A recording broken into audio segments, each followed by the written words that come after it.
Hi everybody, this is Howard of AV Transfers UK. Just a couple of thoughts about the work and the things that have been happening lately. Many people have been quite saddened and also shocked about the loss of the company MovieStuff, a company that made a very, very good product.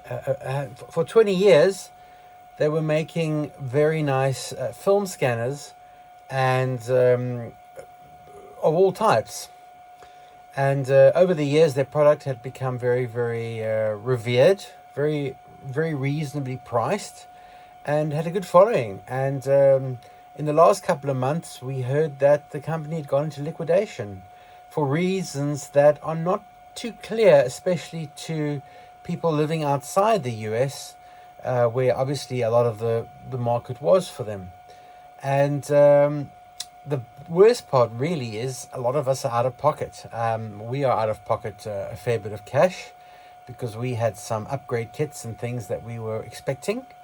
And it's just really, really disappointing and quite alarming that a company that you've paid good money to can go tits up. I don't really have an opinion about it. It's just a bitter pill to swallow, and I really hope that they're able to reboot the business in some way and make good on some of the goodwill that has clearly been destroyed by this development.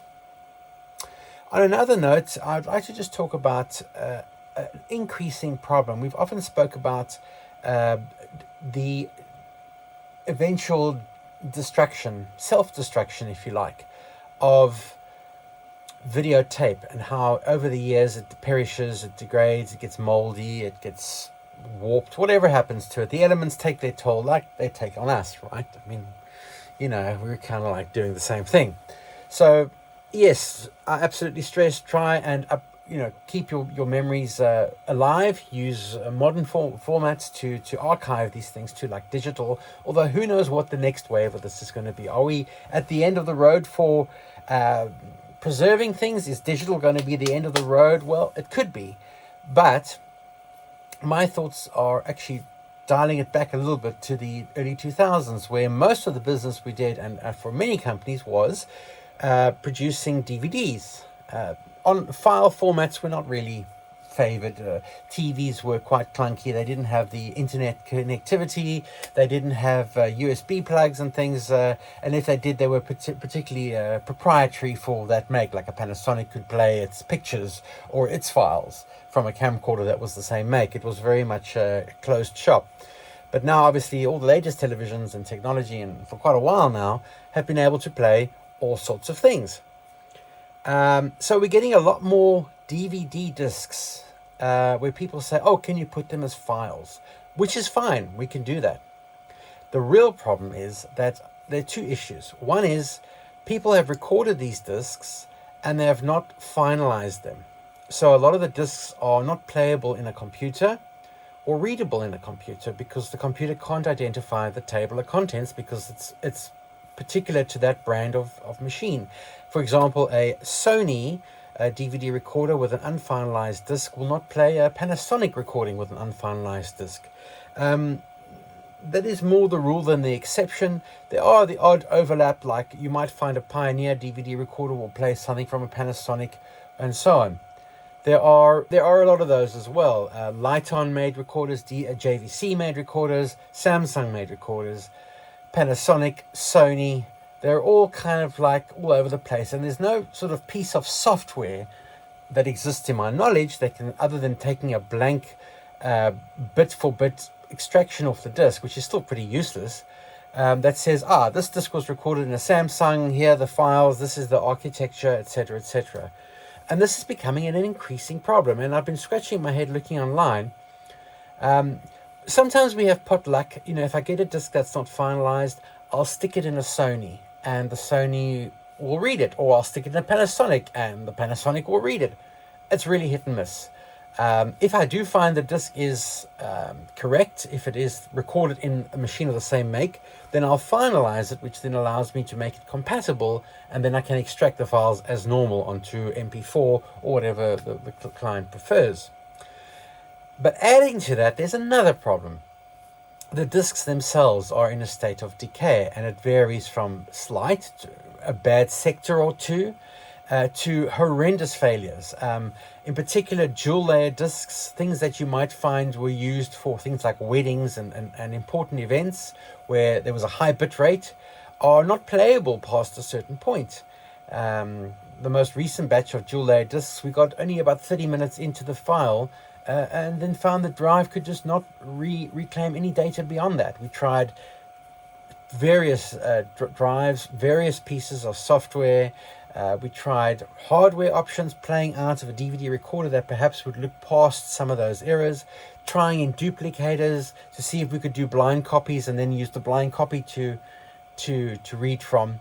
And all of them really generate failures. And it's seeming apparent to me, excuse me, that there really is no clean-cut answer to this destruction of material. And this can be data, it can be files, it can be video, it can be slides or scans. So if you're sitting on a big bunch of discs, and unless you're keeping them hermetically sealed in a dark room, these things are made of dyes, and the dyes fade like the dye on a shirt, I guess. And if you've left it in sun, or if you've been playing the disc and it's scratched to hell and gone, we can mitigate some of the scratches, but forget about it if it's had a lot of light exposure. And there's always the exception where the disc reads perfectly, and I've got many in my own collection. I generally keep my discs secure. The ones that are unique, I've backed up, which is obvious because that's what we do.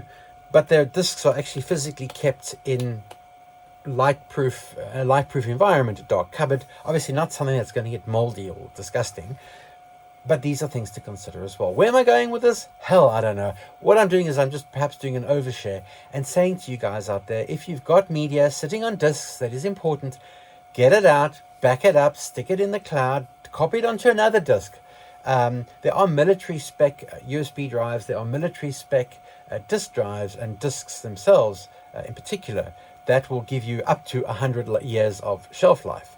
Not that we're going to have that type of lifespan, but as an archivist at heart and a tinkerer at heart, I'm still looking for the best solution. I'd love to hear from you guys if you've come across things that have really been helpful in this type of pursuit.